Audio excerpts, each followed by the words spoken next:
Hello everyone, my name is Dr. Mo. আজকে আমি এখন ইউনিভার্সিটি অফ সাউথ এশিয়ার প্রেজেন্ট আছি। আমি ইউনিভার্সিটি অফ সাউথ এশিয়া সম্পর্কে আপনাদের কিছু ইনফরমেশন প্রোভাইড করতে যাচ্ছি।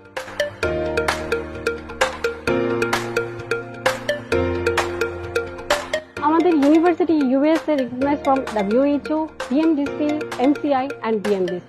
তারপরও অল দ্য ইন্টারন্যাশনাল ইউনিভার্সিটি থেকেও অ্যাক্রিডিটেশন আছে আমাদের ইউনিভার্সিটি কেগিস্তানের তকমুকে অবস্থিত। এখন আমি আমাদের ইউনিভার্সিটি ইউএসএ রিসেপশনে অবস্থিত আছি। লেটস গো আপনাদের আমাদের ইউনিভার্সিটি ভিজিট করে দেব। আমাদের ইউনিভার্সিটি প্রোভাইড করছে high quality education, 5 years English medium programme আর পেপার ল্যাব, সিমুলেশন সেন্টার, নিজস্ব হসপিটাল।